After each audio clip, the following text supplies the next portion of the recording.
Tokyo always had a way of drawing me in with its vibrant culture and fascinating traditions. During one of my explorations through the city's streets, I stumbled upon an old flea market tucked away in a narrow alley. Among the chaotic array of trinkets and artifacts, a weathered doll caught my eye. The doll, dressed in a faded kimono, seemed to hold a quiet, haunting beauty.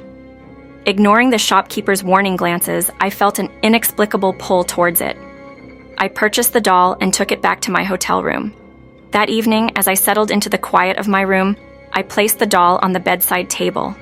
Its glassy eyes seemed to follow me, and an odd sensation of being observed made me shiver. Dismissing it as mere imagination, I drifted off to sleep. Strange occurrences began to unfold in the following days. Objects moved inexplicably, soft whispers echoed in empty spaces, and an unsettling feeling of being watched lingered wherever I went.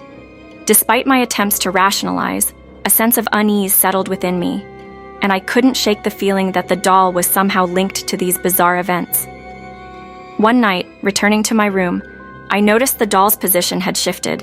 Its serene expression now appeared twisted, a subtle smirk etched on its faded features. Unease crept up my spine, but I chalked it up to exhaustion and tried to push the feeling away. As the night deepened, a strange scratching sound resonated from where the doll sat. My heart quickened as I watched in horror as its lifeless eyes seemed to glimmer in the dimness of the room. A whisper, soft yet chilling, echoed in the silence. "You have disturbed my slumber," it murmured, sending a chill down my spine. "You should not have awakened me." Before I could react, a sudden gust of wind enveloped the room, plunging it into darkness. Panic surged within me, and I reached for the doll, intending to cast it away. But as I moved, an unseen force seemed to hold me back. Whispers filled the air, a chorus of haunting voices murmuring vengeful promises. "You will suffer as I have suffered," they hissed, mirroring the ancient legends of cursed dolls seeking retribution. Terrified, I fled the room, leaving the cursed doll behind. Yet, the malevolent presence followed, haunting my every step. Sleep became a distant memory as nightmares tormented me relentlessly. Days blurred into a nightmare as the doll's curse consumed me.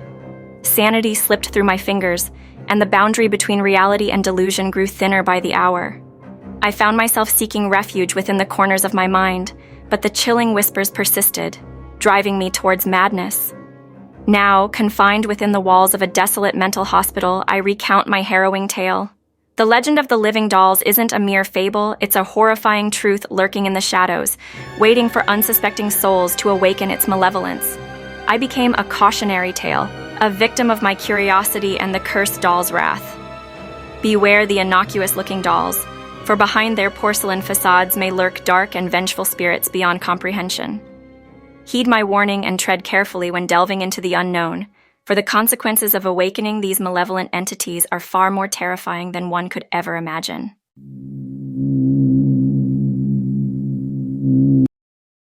The tempestuous aftermath of the 2011 Tohoku earthquake and tsunami left a haunting resonance throughout Sendai. Amidst the city's eerie echoes, a chilling urban legend of spectral passengers haunted the taxi drivers, an enigmatic phenomenon that defied reason and clawed at the edge of rationality. As an American journalist with an insatiable curiosity for the macabre, I found myself inexorably drawn to the whispers of this haunting legend.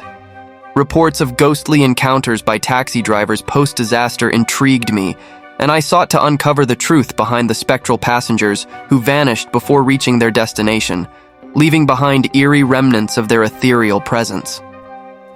Through persistent inquiries, I secured an interview with Mr. Takeshi Tanaka, a seasoned taxi driver rumored to have had a chilling encounter with one of these otherworldly passengers. His haunted eyes betrayed a story untold, a chilling encounter etched into the fabric of his memory. Seated across from Mr. Tanaka in a dimly lit cafe, the air heavy with anticipation, I prodded gently into the supernatural experience that had left an indelible mark on his soul. "Mr. Tanaka, could you recount the night you encountered one of these ghostly passengers?" I inquired, my voice tinged with curiosity and apprehension. "It was a night consumed by the deluge, rain cascading like a relentless torrent," Mr. Tanaka began, his voice quivering slightly. I received a fare from a suburban address, an ordinary night until the inexplicable unfolded. He described the figure that emerged from the downpour, a young woman drenched in rain, her ethereal presence sending a shiver down his spine. She entered the cab, her gaze a distant, and an inexplicable chill accompanied her arrival. As Mr. Tanaka unraveled the unsettling journey through the labyrinthine streets of Sendai, a sense of foreboding settled over the cafe. She wore a white gown, a ghostly apparition in the back seat, her eyes fixed on a destination unbeknownst to me, lost in a realm beyond comprehension. "And when you arrived at the address she provided?" I pressed, eager for the chilling revelation. "We reached a desolate plot, the ruins of a long-abandoned home," Mr. Tanaka recounted, his voice carrying the weight of a truth that defied explanation. She uttered cryptic words before dissolving into thin air, leaving behind a glove as a haunting reminder of her spectral visit. The macabre encounter echoed the sentiments of other drivers interviewed by Yuka Kudo, a chilling testament to a phenomenon that bordered on the supernatural. Later that evening, as I delved deeper into the story, Mr. Tanaka contacted me with an urgent message. He claimed to have discovered something left behind by the spectral passenger, a mysterious photograph found tucked beneath the seat of his taxi. The image depicted a young woman standing in front of an old, dilapidated house, the very same location she had requested to be dropped off. Driven by curiosity and an unwavering desire to unravel the enigma, I accompanied Mr. Tanaka to the decrepit site on the outskirts of Sendai. The eerie atmosphere permeated the air, the remnants of a home lost to time casting a foreboding shadow over the desolate landscape. With trembling hands, Mr. Tanaka produced the photograph, and as he held it aloft, a chilling realization dawned upon us. The derelict house in the image bore a striking resemblance to the abandoned ruins before us. It was the very place where the spectral passenger had requested to be dropped off, where she claimed she belonged. A revelation unfurled in the stillness of the night, a tragic story etched into the annals of the past. As we explored the crumbling remnants of the house, buried secrets emerged from the veil of obscurity. Amongst the debris, we discovered an old journal, its yellowed pages recounting the tragic fate of a young woman who had perished in a house fire decades ago. The spirit, unaware of her demise, yearned to return home, a place she felt she left too soon. She sought closure, her spectral visits an attempt to reconcile the unfinished business of her tragic past. With a somber understanding, Mr. Tanaka and I left the site, the revelation of the girl's chosen destination, a haunting testament to the lingering spirits that traversed the liminal boundary between life and death. The photograph, a tangible relic of her existence, served as proof that her spectral presence had graced the cab, leaving behind an indelible mark on the bewildered souls who dared to delve into the realm of the unknown. In the peculiar autumn gloom of Tokyo, I found myself traversing the labyrinthine depths of the subway system, a place where shadows clung to the walls, like malicious spirits. As an American foreign exchange student named Jacob, my venture into the heart of Tokyo had been nothing short of thrilling, a journey into the unknown. Little did I know that beneath the city's bustling facade, a malevolent force awaited me. It was a cold evening, the air thick with the scent of impending rain, as I descended into the subterranean world of Tokyo's underground. The hum of distant trains echoed through the tunnels, an eerie symphony that set my nerves on edge. The station was deserted, an unsettling quiet permeating the air. I quickened my pace, eager to reach the platform and escape the oppressive stillness. As I navigated the labyrinth of dimly lit corridors, a chilling breeze whispered through the tunnels, carrying with it an otherworldly presence. I couldn't shake the feeling that unseen eyes were watching my every move. The walls seemed to close in on me, and the distant echoes of my footsteps were drowned out by an unsettling susurration. I emerged onto the desolate platform, the flickering fluorescent lights casting long, ominous shadows. A strange unease settled over me as I waited for the train, my breath visible in the frigid air. The oppressive silence was broken only by the occasional drip of water echoing in the distance. Just as the distant rumble of an approaching train reached my ears, a shiver ran down my spine. The air grew colder, and an ominous hush fell over the platform.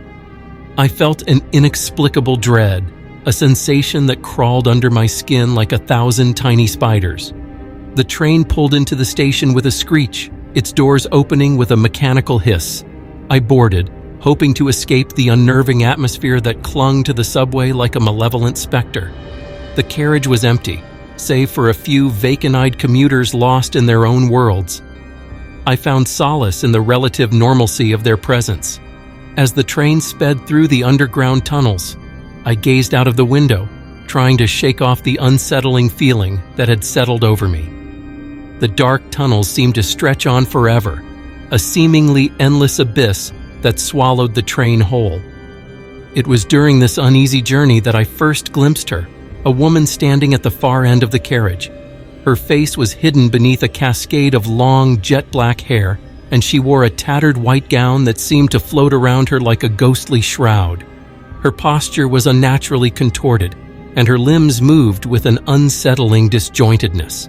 Fear gnawed at the edges of my consciousness as I realized the woman had no lower half, her body abruptly ending at the waist, the exposed flesh ghastly and pale. She hovered inches above the floor, gliding towards me with an unnatural grace. I could feel the blood draining from my face as terror took hold of me. The other commuters remained oblivious to the spectral presence, their gazes fixed on their phones or distant thoughts.